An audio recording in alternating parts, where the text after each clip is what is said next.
السلام علیکم ویورز، آج ایک افسوسناک خبر آپ کے ساتھ شیئر کر رہا ہوں۔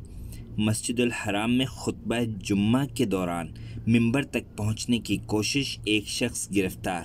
جیسا کہ آپ ویڈیو میں دیکھ رہے ہیں، سعودی عرب میں مکہ مکرمہ پولیس نے مسجد الحرام میں نماز جمعہ کے خطبے کے دوران ممبر تک پہنچنے کی کوشش کرنے والے ایک شخص کو گرفتار کیا ہے۔ سرکاری خبر رساں ایجنسی SPA نے پولیس کے میڈیا ترجمان کے حوالے سے بتایا، زیر حراست شخص کے خلاف قانونی کارروائی مکمل کی جا رہی ہے۔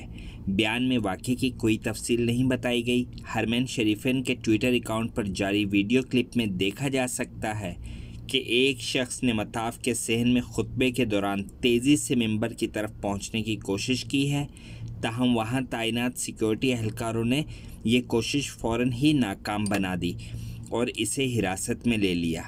اس دوران مسجد الحرام کے امام و خطیب شیخ ڈاکٹر بندر جمعے کا خطبہ دیتے رہے اور انہوں نے بعد میں نماز جمعہ بھی پڑھائی۔ ارجو ثقال عقله ولا غياث روحه همه في مطعم ومشرب ولذة همه في لذة ومطعم ارجو ثقال عقله ولا غياث روحه همه في مطعم ومشرب ولذة همه